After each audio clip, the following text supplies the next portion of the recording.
Bonjour à tous, c'est Pierre-Alexandre pour Technoïd. Aujourd'hui, on va faire la petite prise en main du Lenovo Moto G4 Plus, donc que j'ai eu la semaine dernière. Donc là, c'est juste la prise en main. Je tiens à le rappeler parce que certains le prennent pour des tests, mais c'est pas des tests, hein. Donc c'est une prise en main, c'est quelque chose qui est loin d'être définitif. Là, alors l'appareil, en gros, je suis en première impression, je suis un petit peu déçu en termes esthétiques. Pourquoi? Eh bien, tout simplement parce que en fait, donc là, on va dire que c'est le premier appareil de chez Lenovo, enfin, le premier moto chez Lenovo. J'ai pu avoir les Motorola X-Play, Motorola X-Style, et j'ai pu avoir en main le Motorola Moto G3. Mais clairement, j'ai l'impression d'avoir une baisse en qualité. Alors en termes esthétiques, c'est un petit peu mieux. Et encore, enfin, il y a au dos, c'est un peu mieux. Je trouve que c'est un petit peu moins américain en fait. Donc ça passe un petit peu mieux. Mais il y a des choses quand même qui sont assez étranges en termes d'esthétique, notamment le lecteur d'empreintes. C'est-à-dire que il est pas très beau. Bon, en plus on peut voir que là il y a plein de, hop, faut faire ça, mais il est pas très beau.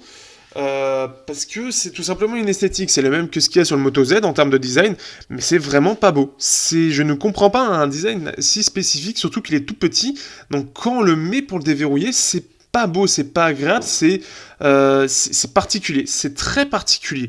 Je trouve très étrange le capteur, que ce soit sur le Moto Z ou sur celui-là, alors il marche bien, mais il est étrange, il est pas agréable pour déverrouiller.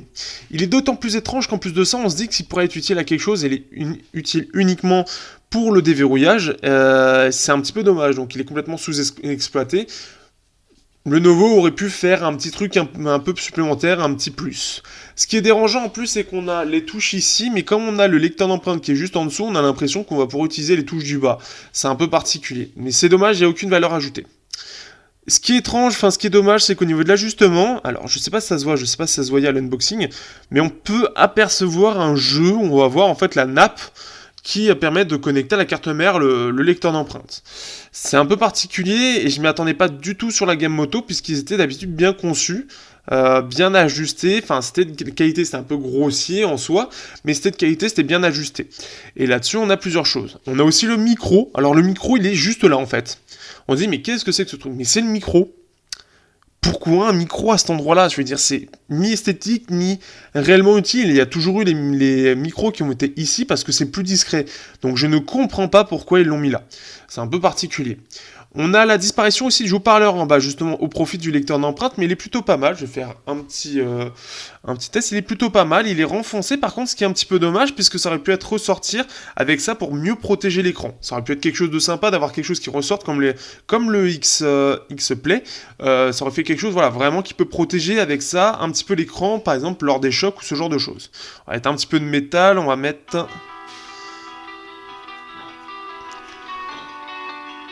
Par contre, il a tendance à très vite saturer en fait. Là, il grésille à mort.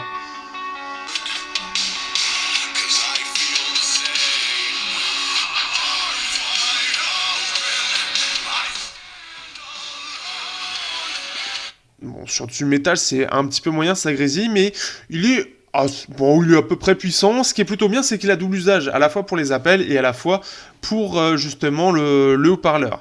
On va mettre celui-là qui est assez dynamique.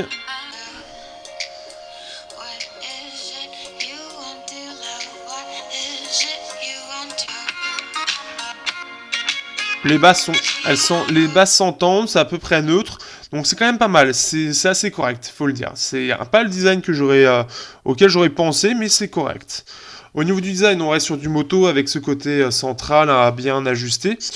Au dos, on a toujours le M de Motorola, donc ça c'est quelque chose que j'aime bien en fait, c'est qu'ils ont gardé, comme on peut le voir là, ils ont gardé le M de Motorola comme si c'était un hommage, comme si voilà, ils veulent pas faire disparaître complètement de Motorola par le Lenovo, ils veulent bien garder le Moto parce que c'est quelque chose qui plaît aux occidentaux par rapport à la gamme Vibe de Lenovo qui elle est plus pour les asiatiques.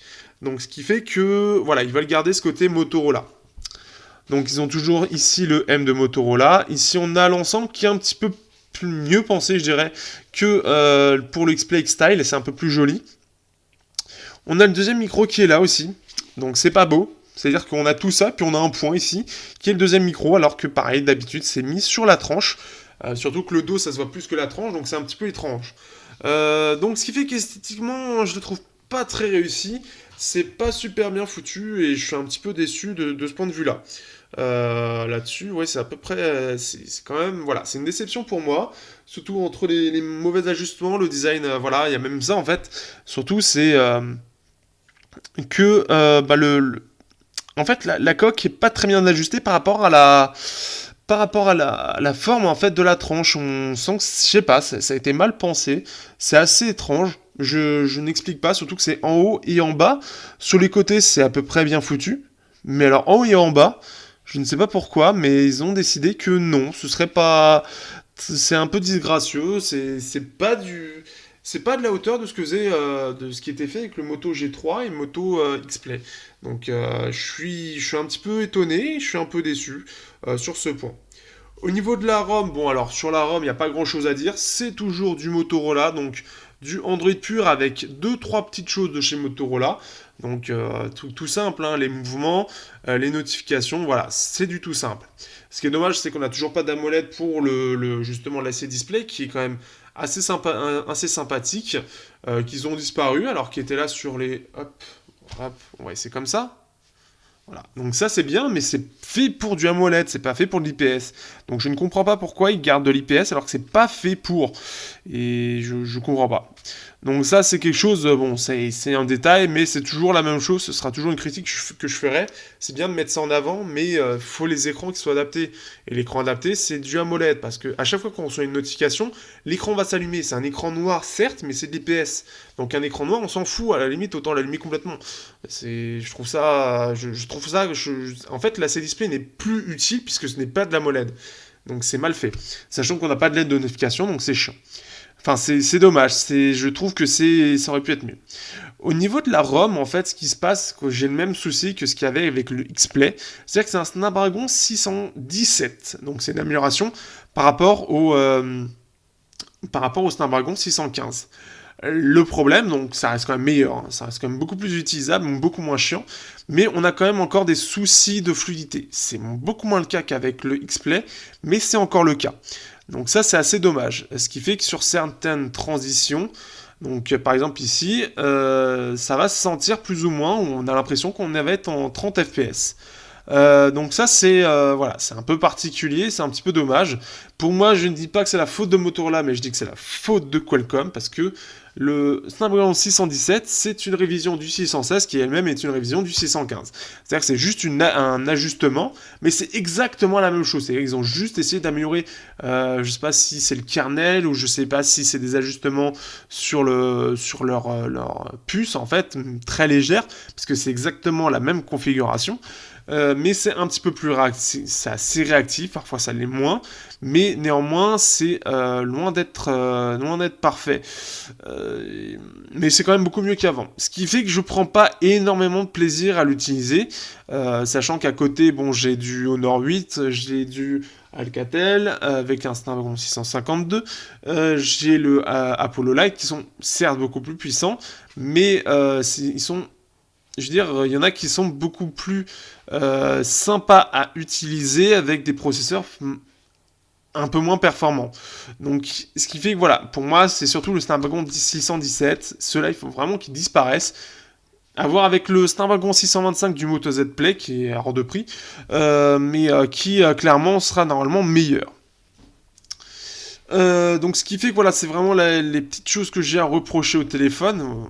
En plus de ça, alors, ce qu'ils ont fait, je sais pas s'ils l'ont fait exprès ou pas, mais on a un ghosting sur l'écran. Alors quand je dis ghosting, en gros, c'est-à-dire que si vous regardez le F enfin le carré blanc, en fait on a une ligne, on voit en fait un suivi, le blanc en fait, c'est comme s'il y avait une trace en fait, il y avait une ombre derrière. Et on peut le voir sur à peu près tous. Alors, selon les écrans, ça le fait plus ou moins. Il y en a où ça le fait très peu, il y en a où ça le fait beaucoup. Et là, je trouve que ça le fait quand même pas mal. Et je pense que ça permet de cacher en fait les saccades dues au software, en fait, enfin, pas au software, mais au processeur. Et ce qui permet de cacher, mais c'est pas très agréable. C'est assez, ça se voit beaucoup en fait. Et ce qui fait qu'on a une certaine pas lenteur, mais le fait que ça fasse ça en fait, Ça fait un écran un petit peu, pas bas de gamme, hein, mais comme s'il y avait un petit souci par rapport à l'écran.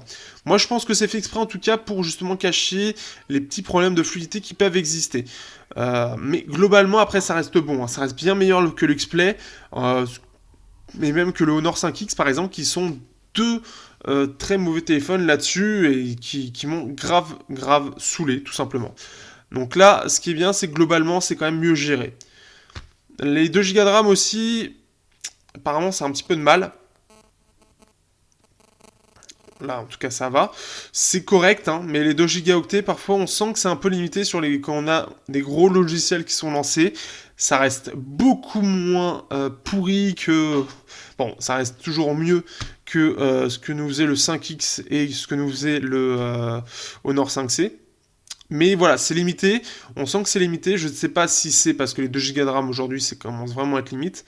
Mais en gros, la Twitter, normalement, il se relance. Ok. Les paramètres, normalement, il n'y a pas de souci. Mais on sent qu'il va y avoir des apps qui sont compressées. Là, Google Photos, bon, là, il faut qu'il télécharge, mais il n'est pas compressé. Donc ça va. Forum JVC, lui, il se relance. Enfin, il se relance pas, mais il est compressé. Gmail, lui, lui déjà, il avait l'air fermé. Là, il m'a envoyé je sais pas où.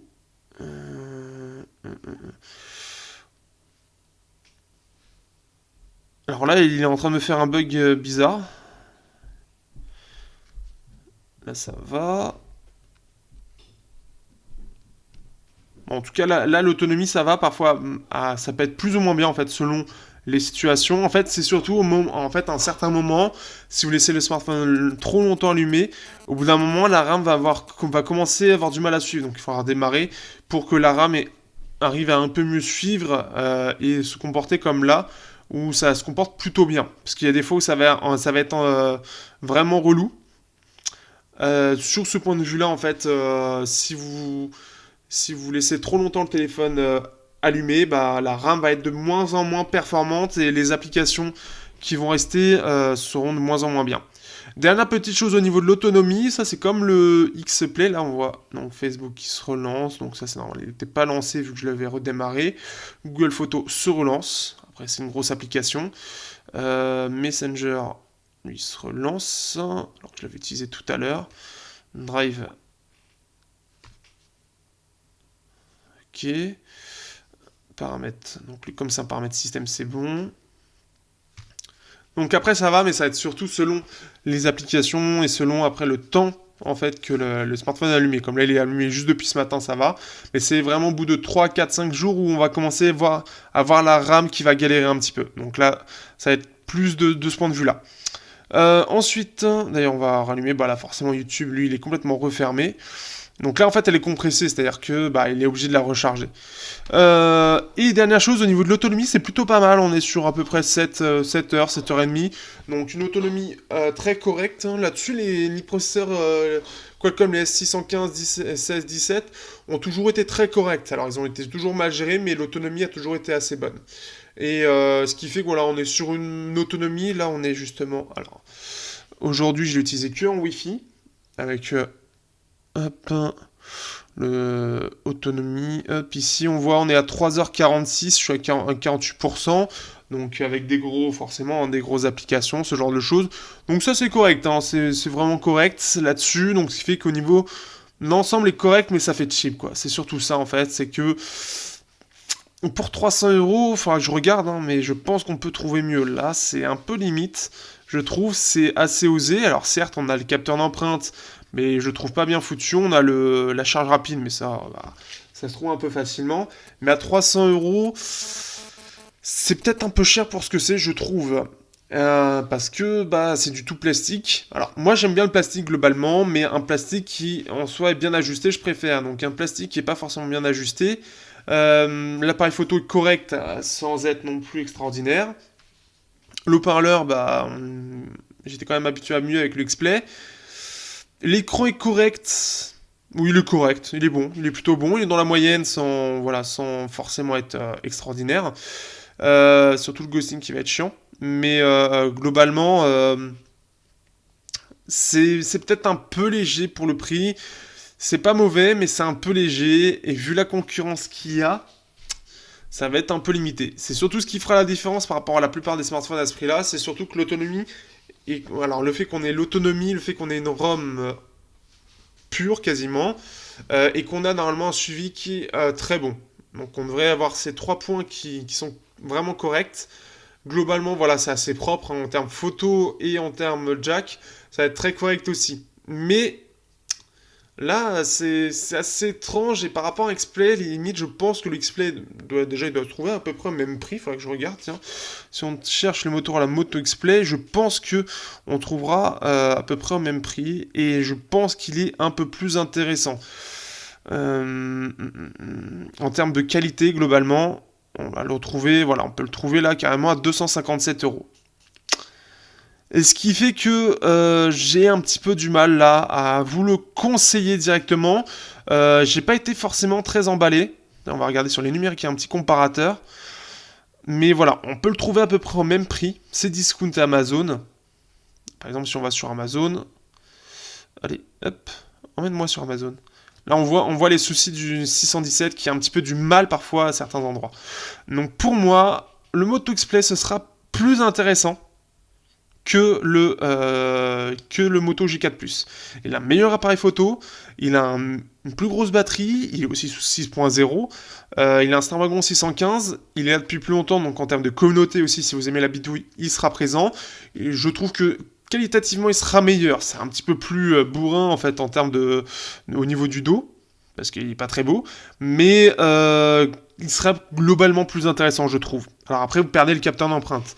Mais 3500 mAh avec Snapdragon 615 qui est quasiment la même chose que ça. Clairement, voilà, moi je conseille plutôt celui-là. Là comme ça, c'est vraiment celui-là. Si j'avais pu l'avoir là, j'aurais bien aimé comparer, mais je ne l'ai pas et je le trouve plus intéressant en termes de prise en main, en termes de photo, en termes de batterie que celui-là. J'ai du mal. La grosse différence qu'il y aura, en fait, les deux grosses différences qu'il y aura avec le X-Play, c'est que le X-Play, ce sera Dual SIM ou SIM plus carte SD. Là, on peut mettre Dual SIM et carte SD, donc vous pouvez voir dans l'unboxing, et le lecteur d'empreintes, qui sera manquant. Là où sur le X-Play, voilà, on aura meilleur APN, meilleur l'écran. L'écran était pas mal. L'écran était vraiment pas mal. En tout cas, il était meilleur que celui-là. Le haut-parleur était meilleur aussi. J'ai préféré globalement. Même si j'ai pas forcément aimé le côté parfois un peu long sur Lollipop du X-Play. Je n'ai pu le retoucher, il était sous 6.0, c'était à peu près équivalent à ça. Pour moi, je vous conseille plus celui-là. Et je resterai sur ce point de vue-là. N'hésitez pas à comparer d'autres tests qui comparent justement ces deux appareils-là. Mais pour moi, voilà, le X-Play, pour l'instant, le X-Play est supérieur au Motorola G4+. Sur ce, à bientôt pour le test du Moto G4+.